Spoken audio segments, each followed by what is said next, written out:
Добар ден, другарчиња. Добар ден! Денес на овој час по македонски јазик ќе повторуваме и вежбаме за слог и според тоа видовите на зборови, едносложни, двосложни, трисложни, повеќе сложни, така, во зависност од тоа колку слогови имаме во зборот. Но најпрво малку да се подсетиме. Што беше тоа слог? Да се подсетиме. Што беше тоа слог, Марко?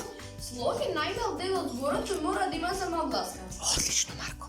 Ајде да видиме колку самогласки имаме во македонскиот литературен јазик. Повели Јана? Ние во литературниот македонски јазик имаме 5 самогласи. Тие се А, Е, И, О, У, понекогаш и Р. Одлично. Значи, ова учебна година се запознавме со гласот Р, кога тој е носител на слогот. Ајде да се подсетиме на тоа правило. Повели Марко?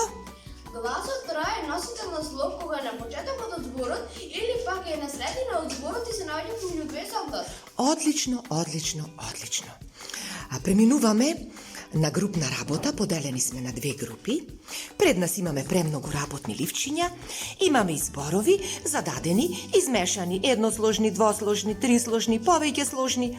А тука се нашите Богдан и Богдана, нашите пријатели, кои кога учиме низ игра, се расположени да се дружат со нас.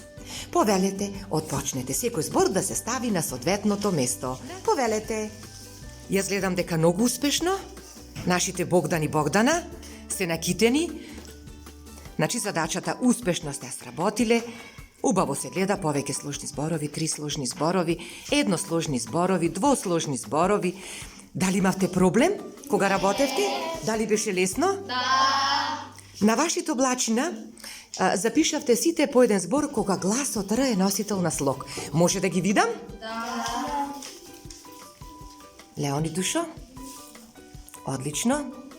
Јаничка? Одлично. Михаилче? Одлично. Марко? Одлично. Тамарче?